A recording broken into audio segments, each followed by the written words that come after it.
My name is Lucie Jones, and you're listening to 11, the official theatre podcast.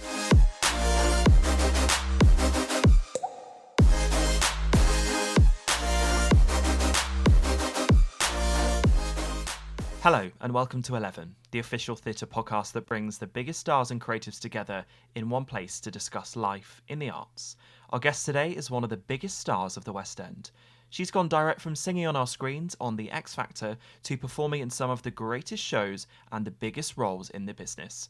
Most notably as Cosette in Les Misérables, Meet in We Will Rock You, Molly in Ghost, Elle Woods in Legally Blonde and Maureen Johnson in Rent, to name but a few.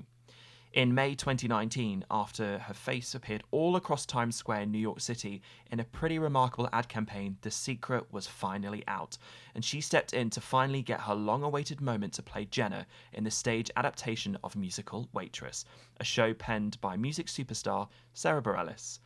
As the West End begins to open up, she's now starring as the ghost of Christmas Past in A Christmas Carol, the musical stage concert, live at the Dominion Theatre alongside the legendary Brian Connolly. Up next, it's Lucie Jones on 11, the official theatre podcast.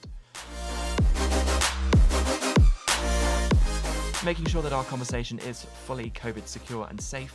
Just to let you know that Lucie and I connected digitally, so please forgive any brief moments of madness while we wait for the internet to kindly catch up. Enjoy.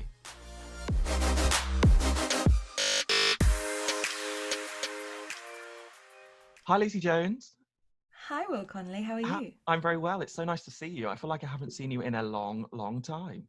Well, that is the line of 2020, isn't it? Every time I do see someone, I go, oh my gosh, I haven't seen you since like March. And Yeah. I'm like, yes, yeah. It's a long time. And also, we're not even in person, which is so strange because I'm so used to sitting in a theatre and seeing you play characters, see you in concerts. I mean, to be fair, I think that was actually, just to correct myself, the last time I saw you was your solo concert, which we will come to in a second. But yeah, we are doing this digitally for anyone that's wondering if I'm inside of Lucie's bubble now. That we're not, sadly, but we've got lots I of wish you questions to were. go. Do you know, I sort of do. And to be fair, I am going to come see you in the show. I must confess, I haven't seen it yet, but I am scheduled to come see it. So maybe we can be in the bubble then. But thank you so much for being Maybe. on 11. It's such a pleasure to see you. We've got so much to talk about. And I can't believe I'm saying this. And it's so unbelievably exciting to say that theatre is back. Like the West End Oh, is starting to open. I mean, let's talk about the show in a second. Does it feel like epic? it's unbelievable. I think last weekend was one of my favourite weekends of my life. Mm-hmm. We were in tech for Christmas Carol at the Dominion, which is huge, huge Yeah. theatre. And we were kind of seeing the work come to fruition that, I mean, I'll talk about Freddie Tapner and the LMTO in a minute, but I am just floored by them. They have done the impossible in the shortest amount of time. We're not putting on a show that's been done before here. This is new. And it's like a staged concert, but there is movement and there is staging, and it's quite incredible. The orchestra are on stage with us, and we were in tech doing all these things, and I'd look at social media, and Six was opening, and Jamie was announcing, and Come From Away was announcing, and Fringe theatres were opening, and I was just like, I could have cried. I did cry a lot this weekend, but I could have cried every minute on the minute. It was just incredible. There was just a feeling of we're back Yeah. Yeah. along many, many different levels. And you know what's been really amazing is that earlier this year, I felt quite a sense of almost guilt that I was doing things Yeah. and Yeah. that some of my friends weren't able to. And then as you and I have talked about separately, the cancel culture of, oh, you've got to be really, really careful what you're saying at the minute, and things are being blown out of proportion so easily. I almost didn't want to tell people if I was going to be doing something really cool and exciting, which sounds so backwards. But now it feels the other way around. Our theatre, for the last 4 nights since we've been open, has been full of performers and crew and creatives, and they're all coming and sending us messages like, we're here to support, this is incredible, congratulations. There is no other feeling in there. It's just amazing. Yeah. And just the fact that there is a theatre that's open, it seems like this would have been such an alien conversation to have, a year ago, even 9 months ago. I mean, we're slowly creeping up to the 10-month mark, but thankfully theatres are starting to open. But the idea that a concert version of a show would be put on regardless, of the pandemic itself, seems strange. So the fact that there's a concert version in the West End, the theatre is open, there are freelancers and people being employed, is a monumental step forward. And like, we should be celebrating that. Like, you guys should be so incredibly proud. And I hope that you feel that when you are on the stage. I hope that you feel proud of yourself, because it's a huge achievement. Oh yeah, we do. We really do. It's the first show that we did on Monday night. The lights went down, and Brian Connolly is playing Scrooge, Yes. and he's pre-recorded a pre-show announcement. As soon as the lights went down and the announcement began, the whole audience went crazy, and Wow. we were like blown away. We were all backstage, like shaking, and I mean, yeah, I'm a mess. I'm crying all the time. I just cried. But it's getting better and bigger every night, night after night after night. Last night they blew my socks off. Yeah. And I think I had maybe 8 or 10 messages from people that I've worked with in the past, or performers that I just admire and follow on social media, or people that I don't know that are, new grads or students, and sending messages like, "We came to the show tonight. It's incredible. You guys are amazing. You're doing a wonderful thing." And we get to the end of the show every night and we're all in tears. And it's just amazing. It's just a really overwhelming emotional experience to be a part of something. In any year, this would Yeah. be really special. It really is a special show. But this year, we're we're unbelievably fortunate to be there. And we really know. Absolutely. For a seasoned professional like yourself that spent so much of your career on the stage, obviously stepping away from the stage and stopping performing is such a weird concept. And I imagine it took a long time to sort of dial it down and switch it off. But when you get the opposite of that, which is you get to go home, you get to go back, and you get to, start creating again in a rehearsal process, day one of meeting with this cast and knowing it is actually going to happen. I mean, what was that like? Well, interestingly, we didn't have that because we were awaiting the tier system, Yes. because we started rehearsals in lockdown too. Yeah. So we all turned up kind of going, "Great, well, is it going to happen? Are we going to be all right here?" And we were into our second week of rehearsals when the announcement was made that we were going to be in tier two. Therefore, we were allowed to open. And it was just like this sense of relief. But yes, to answer your question, going back into a rehearsal room and creating again, and everyone has just got the biggest smile on their face all the time. And all the things that usually annoy you about rehearsal processes, like, "Oh, I've been called in at 10 and I've not done anything until 4 p.m." Yeah. Completely gone. Okay. Completely gone. I think that the people that have said things like that to me in the past, and people that, we've all got people in our lives that are just complainers. They just complain about stuff. Yes. They just, Yes.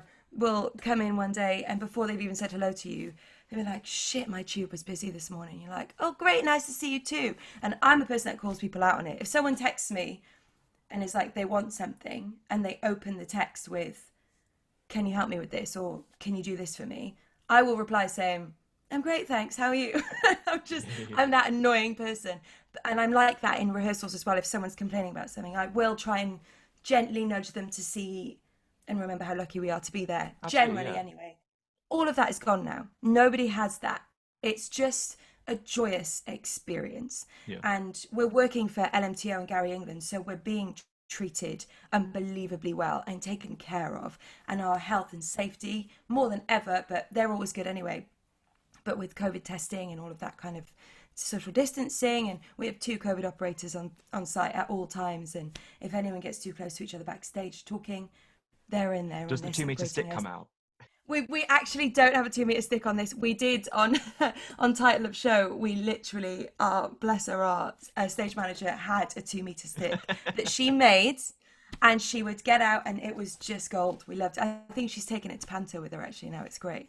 But yeah, everyone's just thrilled to be there. I must admit though, rehearsing in a mask, I did have a bit of a crisis of confidence about Okay. a week ago. So before we'd opened and we started to take off our masks for our dress rehearsal and things, we didn't. We tacked in our masks just to be as safe as possible, Yeah. which is fine. Nobody really had anything to say about it. But then taking them off, it was a really strange experience. I felt like I kind of regressed by a few years in terms of skill and confidence because, one, none of us had done it for a number of months, but two, we've been creating these characters behind a wall. Yeah. And so taking down that wall was a really strange experience. And Jack Josser, who's playing Christmas Future, has never been on stage before. This is her first musical. Wow. By the way, she's brilliant. She's brilliant. You'll see. She said to me one day, "I don't know what anyone looks like." And I was like, "Oh Oh shit, gosh, no, yeah, you yeah. don't. You don't." And it just kind of resonated. And I went home thinking about it, and I was like, "God, nobody's seen what anyone else is doing," and it really knocked me for a minute. But then we did the dress rehearsal, and everything was fine, and it was like back to where we were, and it's amazing. But it's interesting that I never kind of anticipated that happening. Yeah, I feel very lucky to say that I've actually been to the theatre twice actually in the last 2 days. Very, very privileged, I must underline that. But, and being an audience member in a theatre at the moment is quite a stressful experience. And there are so many more difficult experiences in life. I absolutely accept that. But going from very fun, very touchy feely, very much about a collaborative sort of you go with your friends to you can only go in obviously the social bubble that you're in. It's mass the whole time. You stand so far away from everyone else, and of course you have the mask on for the entirety of the performance, and it almost feels like you can't let go in a way, and that feels quite sad, but it's a very small sacrifice to make sure that these important venues open. What's it like for you on stage performing to basically just a group of blank faces essentially? I imagine sort of hearing people laugh must be incredible because they're enjoying it. Yeah. I mean, first of all, I'm really sorry that you feel that way. That's really sad. I've seen a couple of things. I went to see Songs for a New World Yes. back before lockdown too, Yeah. and I saw Jesus Christ Superstar in the park, which was incredible as ever. And I've seen a couple of other things as well. And honestly, I've forgotten about the mask after a while. I Okay. have forgotten about it because I find coming into a theatre and just being there such a comfort. Yeah. So that then when people come out on stage, I'm losing myself in that more than I ever have before because it's a rarity. So I wish I could give you some of that I so you feel could it. enjoy it a little bit more. But being on stage, yeah, Brian does a joke every night where he says at the end of the show, "I wish you could all, when you come back to the show, paint a smile on your mask so that we can see that you're enjoying it." Yeah. And it's a note that the creatives are giving us. Just because we can't see their smiley faces doesn't mean they're not enjoying it, because they've got people coming up to them constantly. If they're carrying a notebook or, wearing a lanyard or something Yeah. from the theatre, people are coming up to them and saying, "Thank you. And this is incredible. And what a warm experience." And so we had a note at the finale yesterday to just be a little bit warmer ourselves because I think maybe we were all, see you mirror, don't you? So we're seeing eyes and blanks. So maybe we were just being a little bit distanced from, Yeah. whereas usually in the finale, and especially in a beautiful Christmassy show with a huge orchestra, and you'd be beaming, and we are, but we want to match our audience, and it's an interesting experience. But it doesn't shake me. It really doesn't shake me. Good. I thought Good. that it would, especially after feeling that kind of crisis of confidence and that imposter thing last week. I really thought, oh shit, this is going to be difficult. Yeah. But it's not, because the roar that comes from that room, that theater, and it is getting bigger and bigger every day. And I spoke to someone yesterday who was seeing the show for the third time, and we've done 4 shows. Oh wow. Yeah, it's going to be one of those for people. People are just loving it because it's joy. It's just pure joy, and it's redemption, and it's kindness, and it's second chances, and I think people need that right Yeah, now. definitely. And to hear that theatre is bringing joy, like that's what it's all about. Of course, there is wonderful stories to be heard and they're incredibly important, but theatre is joy. And perhaps that is linked to why I hate the mask so much, is because I miss the smile. I miss people being happy. I sort of I do really miss that connection you get. Even like on the tube, for example, yesterday, when you accidentally sort of nudge someone, you say, "Oh, sorry," and they're like, "Oh, no worries," and they smile, and you know that it was completely innocent. You think, I'd love to see how beautiful you look under there, or how much you're smiling or enjoying your day or have a connection. And I know it will come, and I know it's part of a bigger conversation. But yeah, I just miss. I wish we could all just be that little bit closer, because I miss everyone. I miss how incredible this industry is, and getting to go to see these shows did remind me of just the pure talent that we have in this country. Like it is second to none, and I imagine you get to witness that every night. I mean, this cast is quite literally the creme de la creme. I really don't think you could get anybody better for those roles. It's exceptional. It's a little bit mind blowing that I'm in there with them. The Oh, first don't day be we did a daft. sing through. No, I'm serious. We Because of the way that this all ran and because of the late notice, the last minute nature of it, we all learnt the score before we came into rehearsals. So on the first morning, usually, you sit around, you say, "Hello, my name's Lucy. I'm wearing a Ravenclaw jumper, but I'm not in Ravenclaw." You say something about yourself. And I'm going to be playing the Ghost of Christmas Past. And everyone goes around and they say their bit, and then we go, "Right, okay, let's learn the show." What we did was we went into a room, we had COVID tests downstairs, and then we came upstairs in our masks with our cups of tea, just lifting the mask and sipping the Yeah. tea. And we sat on socially distanced chairs in the Great Hall at Bishopsgate Institute, which is a huge room. Hmm. And we sang through the show. That was the first thing we did. And that is, I mean, not only is that alien, it's astonishing that all of these incredible people. I mean, we've got people in our ensemble, like we've got Lizzie B in our ensemble, who is about Ah, to play yes. Tracy Turnblad in Hairspray. And if I walk past her on stage and she's given me the top alto, I'm blown away. She is incredible, and she's in our ensemble. Hmm. And I think she's brilliant. As a human, I think she's great. And there's many people in our room like that. But Freddie and Gary and Jim Arnold in casting, they literally sat down together and said, "Who's the dream team? Who are our number one choices for all of these things?" And taking everything into consideration, who do we want for this? And you have to everyone's available and everyone's dying to work. So in what other world would you be able to get Brian Connolly for a 4-week run Yeah. at like a month's notice? At Christmas, he's the king of panto, Yeah. but he's perfect. He's absolutely perfect. Everyone is just astonishing. If I hear Cedric Neal do one more riff that makes me want to like poo on the floor, he's just amazing. Everyone in there is just astonishing. The musicians, even the orchestra, is full of Freddie's first choices, and it's amazing. That never happens. Yeah. So yeah, to sit and to watch that sing through on the first day. Again, I was sat just across from Jack Jossa, and she kept turning around to me, going, "What the fuck? This is the first time I've ever been in a room like this, and all of these people." And she was like, "Is it always like this?" And I was like, "No, babe, it's not. It's not." But yeah, it's really quite a remarkable thing.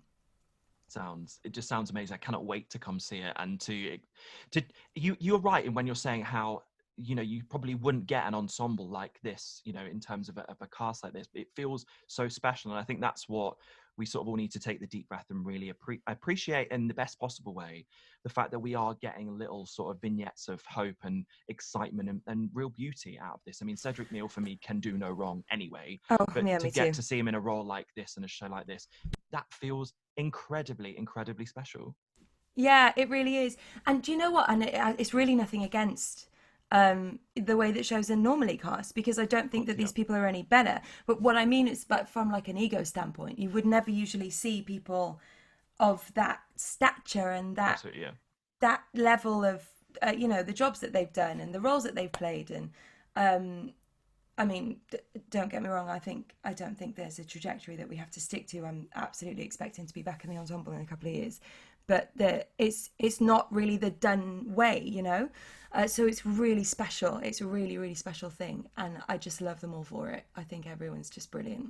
One thing I just remembered when you mentioned the ensemble there was one of the first, in fact, it wasn't one of the first times, it was the very first time that I ever saw Les Mis was when I saw you in the show, and I think you were playing Cosette, right?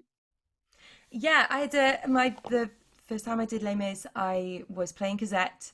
However, for my first 4 weeks, somebody else was playing Cosette, and I just did my ensemble track, Yes. which at the time I was kind of knocked back by, and it felt very strange, because I didn't know it was happening in advance either. It was just a bit of a Yeah. miscommunication thing.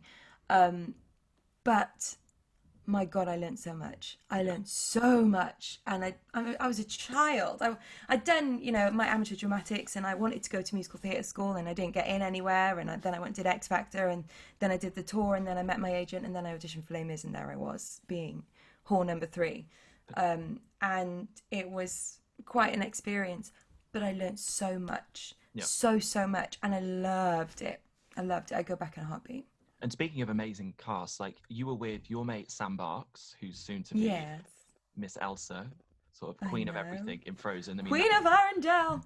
that Royal Variety performance we could spend the entirety of this podcast talking about, but ridiculous. Oh my I'm God, I know. unbelievably obsessed with that. And Can you also, believe what she looks like? Can you believe that a human being looks like that? she looks so, and also the costume design, like, of course it fits her perfectly. She has the most sort of amazing look anyway, but it looked like literally it was meant to be on her. Do you know what I mean? It was like, Yeah, this is the perfect fit, the costume, the yeah, hair. I was obsessed with the hair, like the curl at the yeah. front. It's maybe I've been away from theatre for so long, but just No, no, seeing no. I costume. felt the same. It was she looked quite literally perfect. Yeah, She looked like Elsa, yeah, like the cartoon Elsa. yeah. Can you imagine when she walked in and sang "Let It Go"? They must have been like, "Cool, none of us have to do any work here."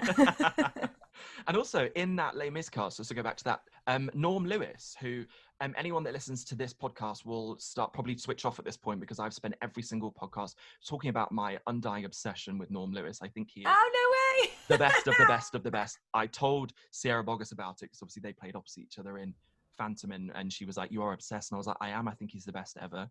But I mean, that was just like the best cast ever. I mean, you literally couldn't get any better again. Like, what was that experience like? Was it, as you said, just ridiculous? Yeah, I mean, it's a little bit like what we're doing now. Because we had the West End cast, the tour cast, the Barbican cast, and the All Star cast on stage at the O2 making one sound.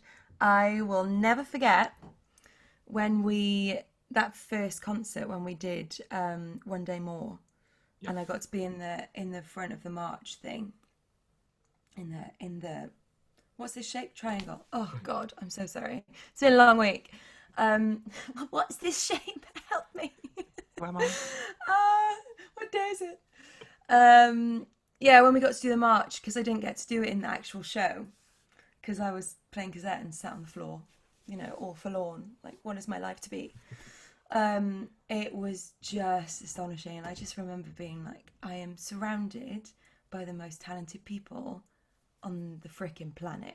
Yeah. And I mean, amazingly, I think Cameron kind of paved a way there because these things do happen now, and the all-star concerts and the one night versions of things and the dreamcasts and stuff like that. And I go and see them all. I just love them, and I've been lucky enough to be in a few of them. But that day when we did that march, I just remember feeling like it in my fingernails. It was just electric, and the talent on the stage. Oh, Aish! And unbelievable. Did you ever get Eponine envy? Did you ever think, oh, might have crack at that? Do you know, I was auditioning for Ep1. It Okay. was at the final. Here's how the day of my finals for Les Mis went. I got up, I used to live in Putney. I got up, I went for breakfast. I went for a run because I was like, oh, I'm so scared. I was about 12. And then I walked up to Putney Bridge and I got on the tube. And then this girl got on a few stops later, and I was looking at her and I was like, I know you. That's really weird. She was kind of looking at me too, and I was like, kind of wearing the same clothes. That's really weird. And at some point, she just kind of leaned over to me and went, "Are you Lucie Jones?" And I went, "Yeah, you Samantha Barks." And she went, "Yeah." She was like, "I love your boots." And I was like, "Cool. So we're going to be best friends." And we were, and we still are. And she was like, "Where are you going?" And I was like, "I've got a Les Mis audition." She was like, "Yeah, me too." And I was like, "Brilliant, not gonna get that then." So we turned up together and we were kind of mixing and matching, and Alistair Brammer was there, and Matt Roberts was there, and a couple of other people that eventually didn't get the roles or whatever, for whatever reason. And we were mixing and matching, and there was a whole bunch of Cosettes, and then it was just Sam and I for Ep1. And they were mixing and matching around, and then Sam and I both went out on stage together at one point, and they just kind of looked at us for a while, and I was like, this is really weird. And then Cameron came down to the front of the stage and said to me, "Lucy, looking at you next to Samantha, we think you look like Cosette. Would you mind singing it?" And I was like, "Yeah, sure." He's like, "Just go over to the piano and have a little look over it." And I went over to the piano. I was like, I don't know Cosette. Like I've seen. I used to watch the 10th anniversary on video, like Hmm. religiously, but it just wasn't. I was, I watched Ep1 and I watched Fontaine, and it was just the way that the show used to be. They used to kind of, play it that way. That Cosette was the meek one. So it didn't stand in my memory. And I went over to the piano and he was like, "Can you hit this note?" And he played a top D, and I was like, "Fucking hell." So I squeezed and I sang with all my might and I managed to blag it. So when I got the job, I was like, "Jesus, how the hell have I done that?" But incredible. Yeah, of course I'll do it. Amazing. And then Sam texted me and said she got Ep1 and we were like, "This is going to be brilliant." So the kind of thrill of being there anyway, I never felt jealous of Sam for playing that role or anything. And God, I would never feel bitter towards her. She's just wonderful. And I was there. I was doing a West End show, and I was 18, and it was my dream come true. It was like about a year from the time of my first musical theatre school audition being rejected, then me auditioning for like 20 courses and didn't get in anywhere, to the day that we opened Les Mis. It was about a year. And I was just so freaking grateful to be there. And I learned so much and it was amazing. So no, not really, interestingly. One of my favorite shows that I've ever seen you in is Waitress, and we have to talk about it because apart from William, it's my other favorite W word. So let's talk about that because you're. I'm glad you laughed at that. That would have been really awkward. Because that show. So many words to choose from. Nav, behave. No, Because no. that show, like, let's just we're joking, but let's just be real for a second. That show is an absolute piece, like masterpiece. Like it's an absolute work of art. It from the very beginning to the very end. And I think a lot of people, myself included, had sort of fumbled through the soundtrack, sort of felt like we knew it but didn't. To then get to go and experience it. And I really do think some shows only really come to life in their entirety, and you find that connection when you get the opportunity to sit in a theatre and see it. And my God, Waitress is one of them. I mean, I know that there was so many discussions about you being in it, with the infamous picture on Broadway where you became like this ridiculous superstar in New York, and it was like Lucie Jones is literally taking over the world. But to then, and I know that obviously there was a journey for you getting the role. So when it was day one and it was like, right, here we go, she's mine, quite literally, play on words there. You get to be in the show and get to play her, and the curtain goes up and we get to see you behind there. Do you even remember what that was like, or was just the entire process just pretty much a little bit of a blur? No, it's very vivid actually because Okay. it was such a long time coming. I mean, I could talk about it all day. There was so many um, page turns and corners and U-turns and 360s and all sorts of stuff happened when we were in the process of getting that job and getting the job and then not having the job and then the job being there again and it being a different capacity and being on a different side of the world, and like there was just so many things happened. But the day that I opened, I wasn't supposed to open. It was what I called my ninja shows. I we were My beautiful agent is the most protective man in the world, and I think Waitress made him even more protective. He was promised that I would have been announced as Jenna before I went on for my first shows, which would just have made sense. But then the recast of Ashley Roberts coming in as Dawn was going to go out a few days later, and they just decided to hold it. So for lots and lots of reasons, nobody officially knew that I was going to be playing the role in any capacity, let alone that day at that theatre. And Dave Hunter and I have been in contact since that very, very first day of auditions. I was in very, very first. I did the very first meeting for Waitress in London, in person. I think they'd done the year before. They'd done like videos and sent some stuff over to the States and things. And I didn't get a sniff then. It was way out of my league. But when it came to actually physically doing auditions, interestingly, I was the very first person they saw for any role or any track. Wow. And the second person they saw was David Hunter. And so when I came out, I saw him and I was like, all right, mate, how are you? And like, how's the missus and everything? It's nice to see you. And he was like, I actually don't think we've ever met. And I was like, oh no, we're just Facebook friends. And it was one of those moments, like meeting Sam on the tube. And I was like, cool. So now we're going to be friends. That's great. And so we were kind of texting back and forth a lot during the process and just kind of supporting each other through it, because it was it was long. By the end of it, it was really long. And we, in the process of finishing the auditions and then actually hearing about the job, Dave and I booked another show, did the show, finished the show together, and then we heard afterwards. So it was quite a long process. So it was just a long time coming. And the day that I turned up at the theatre to do my dress rehearsal on my first show, having still not been announced as Jenna, was an interesting feeling. But it's going to sound arrogant. I knew I was going to do all right. I knew it was going to be okay. And I didn't, going on for someone like Kat McPhee was a scary experience because she's a lot of fans. And I knew that there would be people in the audience expecting to see her. Also going on when there was 2 other covers in the building who were both brilliant and wonderful human beings made me feel weird. So there was lots of things there peppering it, but I knew I'd had about 6 months to work on it, Will. I knew it inside out. My incredible acting coach had taken me through the whole thing. We'd watched a load of films together and done loads of research, and I just felt quite solid in it. So I just felt like you need to enjoy this. You have to remember all of it.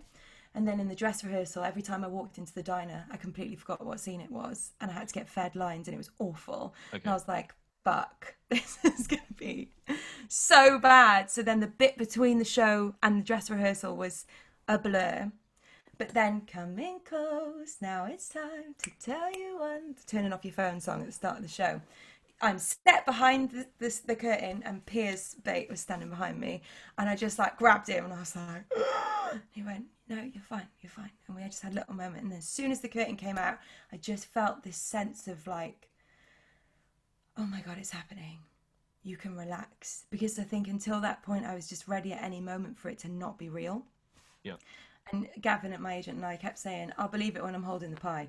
I will believe it when the pie is in my hands, the gauze is flying out, and I've got a little sketcher on, I'll believe it then.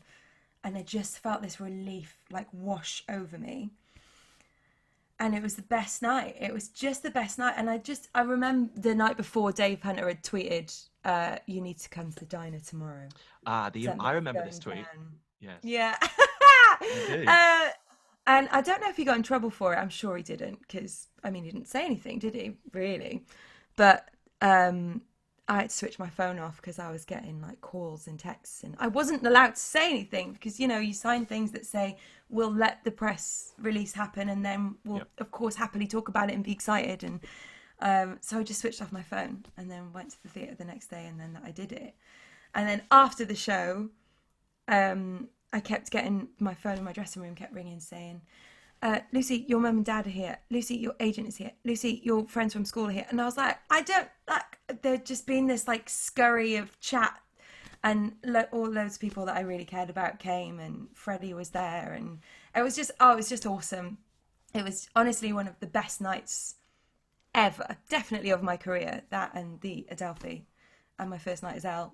They're just like standout moments. And then the next day, I think the next morning, we did a press release and they announced Ashley, and we got to do our little press conference on the stage at the Adelphi, and it was like, right, we're in, cool, let's go, let's have it. It was quite an experience, the whole thing, but overall a completely positive one. And I love that show more than I could ever tell you. Because you really were the talk of the town, and it seems like sort of the age-old saying of, when a show gets lots of buzz. But I think because of the poster thing in New York, because there had been sort of the Twitter discussions about, I heard that Lucie Jones is going to be playing. Part of me does think it was one of the worst kept secrets ever, but again, that's exciting. And then I imagine as an audience member and as a fan, especially after Mr. Hunter's tweet, to then see you stood there must have been like, oh my gosh, it's actually happening. Like I just remember people, and I'm going to tell this story now because I told you I did have a story and I wanted to make sure that I do say it because a very good friend of mine who introduced me to Waitress is one of my longest and best friends called Jess. And she told me this story of how she discovered Waitress sort of randomly in New York. She wanted to see it. She'd heard a few songs. She saw Jessie and she said she sort of had a Oh, bit of a breakdown and her husband was a bit like, I like it, but I don't get it. And then went back to see it again and was like, oh, now I get it. Because it sits within its own bracket as well. You have to sort of be emotionally invested in a show. And sometimes for whatever reason, he probably wasn't there, but he went back, fell in love with it. And then they came to see the show in London. And she kept saying to me, Will, when's Lucie on holiday? Because I need to make sure she's not away when I go. And I was like, okay, I think she's on this date according to the website. She's not been off a week. You should go. And she did. And she was lucky enough to see you.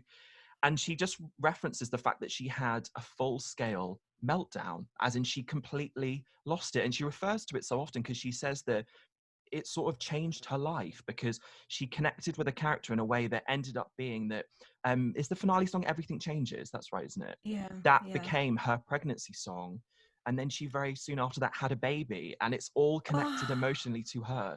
That every time we talk about it, and we were talking about the tour, and she said we've never seen this show together, and I said I don't think I could see it with you because it means so much to you, and I feel like you having a breakdown would make me have a breakdown, which is not a cute experience. So but it just changes people's lives. It really does. And it seems like such a cliche thing to say, but your performance in that show for her quite literally changed everything. And I think that's testament not only to you, but to Sarah's phenomenal work and the music and the truth of theatre. You know, we play it for real in every sense because we are hopefully trying to connect with people and I just love that story. I think it's amazing that it followed her through to the birth of her own child. I mean, first of all, that makes me want to sob. That, and I've heard it. Like that, people used to come to stage door and say, "This show has changed my life," and it's to be a small part of someone having an experience like that is the most wonderful thing. It's the most incredible thing you could ever hope for as a performer. All you want to do is move people and you want to tell people a story and take them on a journey and find something for them, take them on a bit of an escape route, you know, for a moment.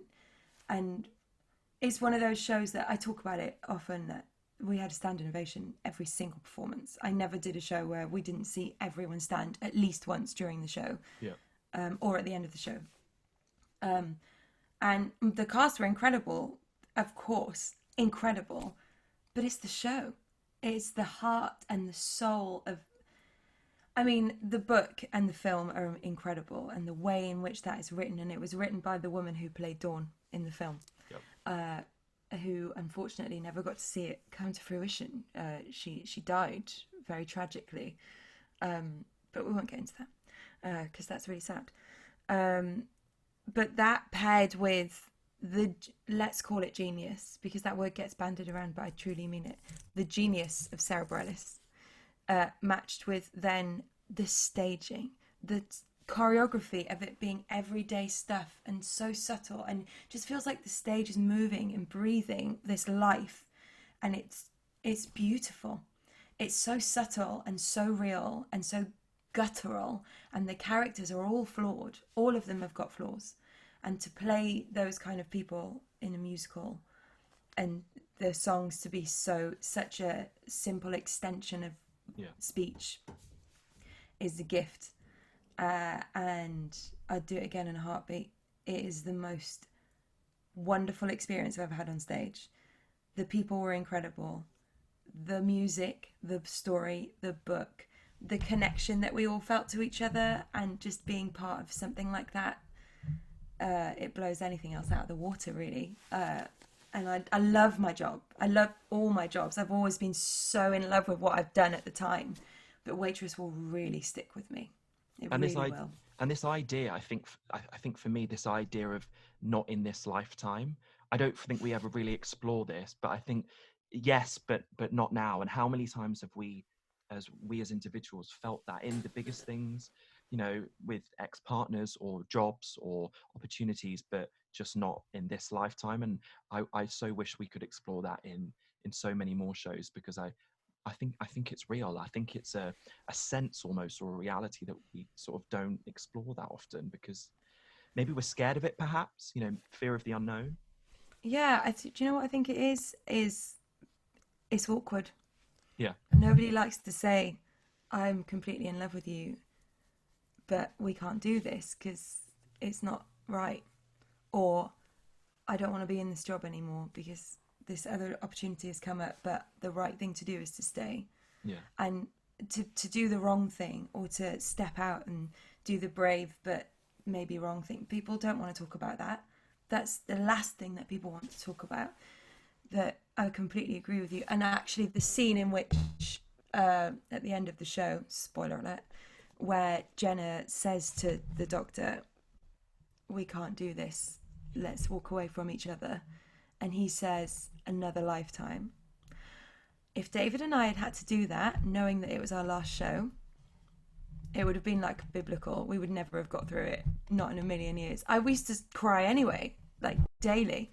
It's almost a blessing that we never got to do that show, Yeah. because doing that and stepping away from each other, as the great friends that we are, in the greatest job of our lives, in this incredible moment, it would have been impossible. So I'm actually quite glad we never had to do it.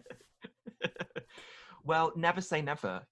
I know there's a tour, and that show will live on forever. So maybe one day we can keep everything crossed that we get the reunion that we deserve, not want. We deserve. I will say that we deserve that. Damn it, we deserve it. Yes, we do. Do you know what line in the show that I always really love? And maybe because it's such an emotional show, you sort of go to the other end of the scale. But I love it when Jenna gets to kick some ass at the end. When she's like, Oh, "You get out before I get someone to carry you out." I was like, yeah. That's a good line. Oh my God, I used to love saying it as well. It's one of those things that, like, you've got to protect your voice and, be on a level and everything. But I used to get to that point, and sometimes I'd just give it hell. Absolute hell. And both the guys that played Earl and the guys that covered it, everyone was really good. They were proper actors, Yeah. and they really made you hate him. Really made you hate him. And you did hate him. It was Oh like, my God, yeah. do you know what bit I think it is in the show that makes you hate him? Is not the disgustingness of his existence through the show and all the way that it's written. It's the do it when just before she used to be mine, when he makes her take out the money from out of the sofa, and he does that sort of the grab into the scene, and then forces her to do exactly what he knows she doesn't want to do. And it's Yeah. that level of control, and again, something we don't really tend to see on stage. And that probably, massive kudos again to Waitress for tackling difficult subjects as well. It's really is just a bloody brilliant show, and I think it's It testament to really you and everyone is. else. Oh, well, thank you so much. It was a complete joy. But on that scene, just quickly, sorry, Yeah. and I could talk about it all day. That scene, we really tried to explore the complete reality of it, Yeah. because he knows what's going on. He knows what she's doing, and he chooses to accept her lie so that he has that control over her. Yeah. And if anyone listening to this has ever been in that situation, you'll know that to be controlled by someone else's feeling over you, or someone else's power over you, because of either something you've done or tried to do, it's hell. Yeah. It's hell. And to kind of, we talked a lot about that, and we shared stories and had real moments of people would kind of, but when I spoke to a couple of people about this in the company, and people would come to me and talk to me about their experiences of it, sorry. And we really tried to play on that. So it was a very personal and emotional thing as a group. That scene kind of was everyone's, and it was harrowing, but a complete pleasure to perform, because people watching it will have felt that. Yeah. And you're right, we don't get to see that very often. We don't get to see, that control, and it's like a taboo thing. We'd have people come to stage door and say, "I was in an abusive relationship and I managed to get out," or, and people would just share with us, and it was just a cathartic experience for everyone that was there, including us, definitely including us. But yeah, what a beautiful, beautiful piece of theatre. Definitely. Well, thank you, Waitress, for being bold and brave and new and exploring in so many different ways, new theatre and pushing the boundaries, I think, of what can be achieved on stage. And like I mentioned, the show is going on tour. So there is going to be an opportunity, if you didn't get the chance to see it, to, think within 2021, I believe. So yeah, it's out there, and maybe we'll get the reunion that we deserve. Fingers crossed. Okay, we spoke about so many things, so I want to play a quick game with you so I can let you go off to the theatre and back to A Christmas Carol. So what I'm going to do is, in the theme of Waitress, because it's amazing, I want to imagine what sort of pies would certain characters that you've played create. So what sort of stuff would they put inside? What sort of things would they want flavors to be, or things to be inside? And anyone that's seen Waitress knows that Jenna's choices of pie are so clever and so smart. So no pressure, but don't be shit. Okay, so I can't tell you how many times over the last year people have asked me to do fucking pies, and I am so rubbish at it. Okay, here we go. Okay, so currently I'm playing the Ghost of Christmas Past. Yeah. And she is light. Okay, so she comes on and she's like a light source for him, and she's shining light into the dark corners of his past, and that's the energy of it. So I'm playing her as a very bubbly, joyful, I know this is shit, but look at it, isn't it great to see? Look how much illumination I'm putting on this terrible corner of your past. So I would probably do something that really doesn't match, because people don't expect the Ghost of Christmas Past to come on and be hello, which is how I enter the stage. So let's do something like marshmallows and sprinkles and glitter and all the fun of the fair, with like sausages, something that just doesn't go. Okay. Your face. Oh, sausages, yeah. I told you shouldn't play games with me. I'm crap. I'm really crap. I wish you could see how much hand gesticulation is coming from Lucy while she's saying that. Like, she means this stuff. This is passion. Wow. Oh okay. God. Thank God this is a Okay, short so game. there's that one. Do you know Yeah, which one I definitely wanted to going to do be a next? short game. Because I think this would be fun. What do you think Eurovision Lucie Jones would want in a pie? Ooh, a day off. No, I'm just kidding. It was a crazy time, Will. You know. Okay, so Eurovision Lucie Jones would definitely want lots of glitter, because it was about kind of sparkle and fun, and my dress was gold, and when we got our one bout of 12 points, we threw a load of glitter in the air, and that was really fun. So it's some sort of glitter, and then maybe some sort of like dreadful fear that you're going to come last. So maybe something that fills you with fear, like hot sauce, or I don't know, wasabi, and then something that's just complete joy and perfect, like Fox's double chocolate chip cookies crumbled, and then chips, because chips are just awesome. And chips would go with I told you shouldn't play this game with me. So sausage and chips. Okay. Yeah, I'm not sure you're gonna suddenly become like the winner of The Apprentice anytime soon with these ideas. Listen, babe. Also, I'm the most terrible cook. I am terrible. Like, I haven't eaten today. I haven't eaten today because nothing was easy in the fridge. So when I go out now, I'm gonna have to buy some food for myself. Don't you have a husband? Isn't that why you get one? Isn't that why you get one? Really good. And he is actually a really, really good cook. But he's out working today. So okay. He's not there when you need him. Pointless. Pointless. What's the point of what do you do? You haven't even been to the shop. Yeah. Excuse me, I'm Lucie Jones. I'm on the West End. I need feeding. Thank you very much. I'm a West End star, please.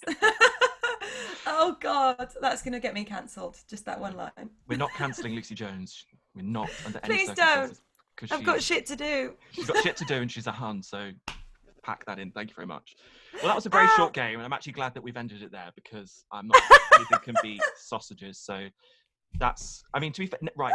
The next show that you do, whatever it may be, you'll be getting an opening night gift from me.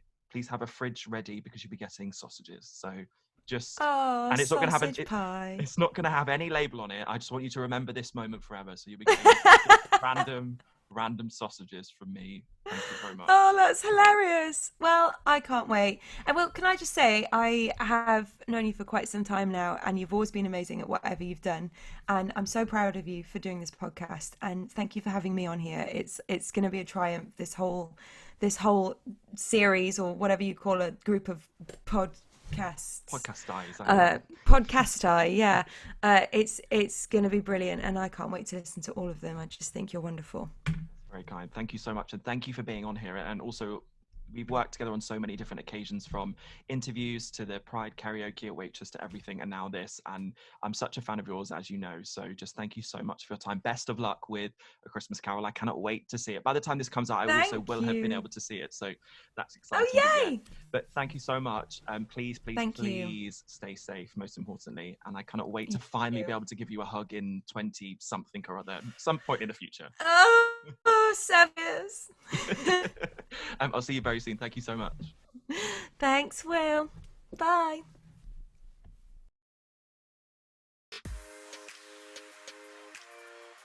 You've been listening to 11, the official theatre podcast. Find out more about 11 at club11.london or via our official social channels.